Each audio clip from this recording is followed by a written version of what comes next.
Hello and welcome to the Federal. I am now being joined by Mr. K.C. Palanisamy, former AIADMK MP, to talk about the effect of the results of the general election 2019. So how do you see the general election to begin with? The results of it? Yeah, the result of the general election, AIADMK government at the state level will continue. And at the national level for the parliamentary elections, the party has lost heavily. The reason is the alliance is unacceptable to the cadres of AIADMK for the parliament.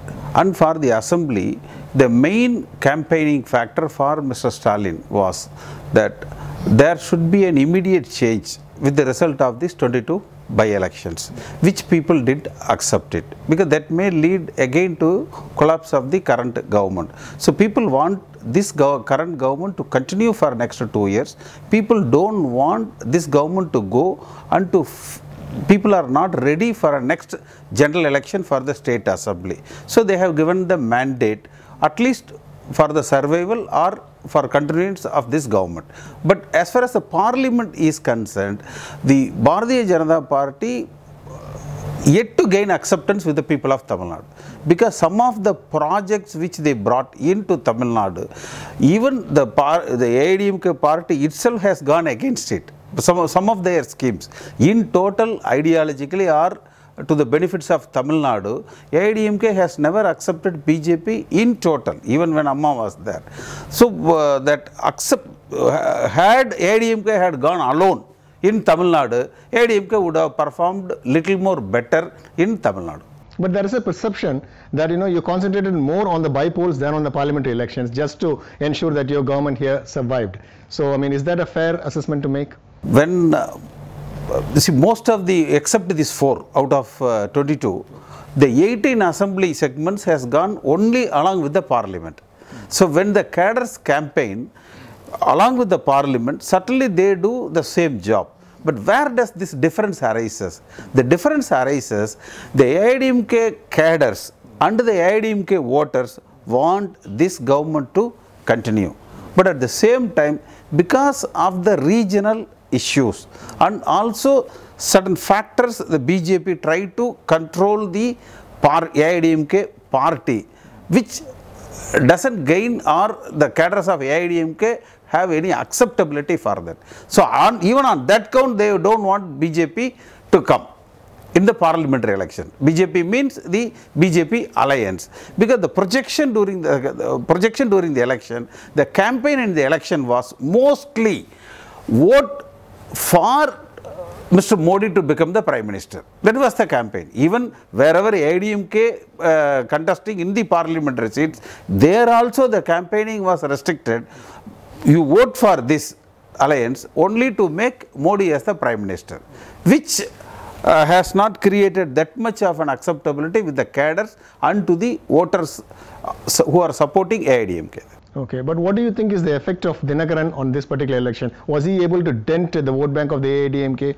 No, he's in total eliminated from the AIADMK because of the communal factors. From all the political parties, he could get a marginal, very little polarization in the election. Okay. That he has converted himself as a communal party. So now what happens next? Do you think the AIADMK government will survive, of course, at the mercy of the BJP government at the center? Yeah, certainly. Certainly AIADMK government will survive for the next 2 years. This is number one. But analytically, if we analyze, we have to take it with so many cost lists. Number one, we had 37 MPs. We lost. Almost 35. We have lost. We had out of 22, 21 are our MLAs, except Thiruvarur.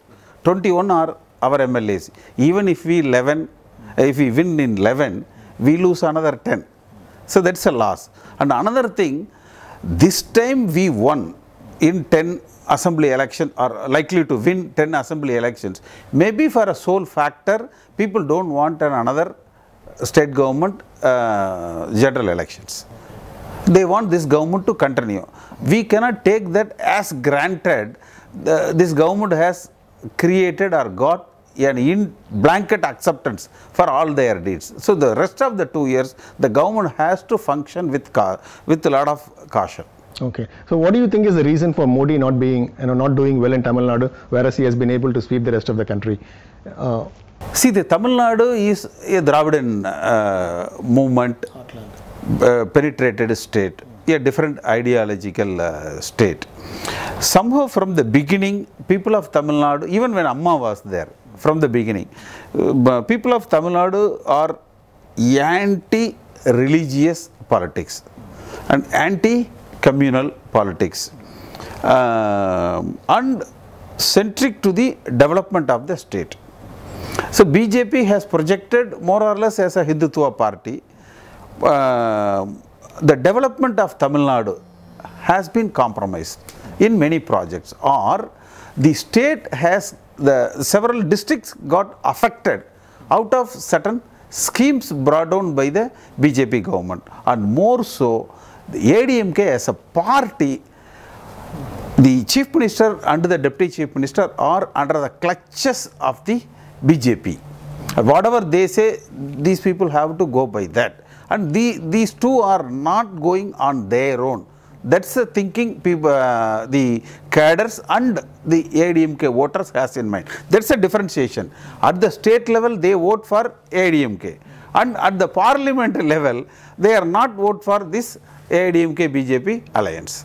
Okay. So what do you think has to be done to really, stay away from the shadow of the Modi? So number one, this verdict has given one clear result, that is, the party has come out of Dinagaran, Sasigala, that family clutches. This is number one. Now the next step is, party has to come out of BJP clutches also, and it has to function on its own as per the will and wish and desire of its cadres. Party has to function. Do you think that will happen? Now that Modi has got a majority of his own at the center, don't you think? Modi, they having majority at center is a different issue. The state government once got out of this Sasigala and Dinagaran family. If you go to the root cause, when BJP and Modi has stepped into ADMK, they helped Mr. O. Pannirselvam at the beginning, then Mr. Edappadi Palaniswamy at the latter stage by merging both of them together, and all that is to protect the party from Sasigala and Dinagaran. So now that part is over. Now ADMK has to go on their own, or BJP should realize why they having had a massive victory at the north, why they could not enter into south. Even last time they had 1 or 2 seats. That also is lost when there is a big wave at the north. So what is the reason behind it? The reason is, now they have to allow the ADMK party to run on its own. Now you heard the views of Mr. K.C. Palaniswamy. Thank you for watching The Federal.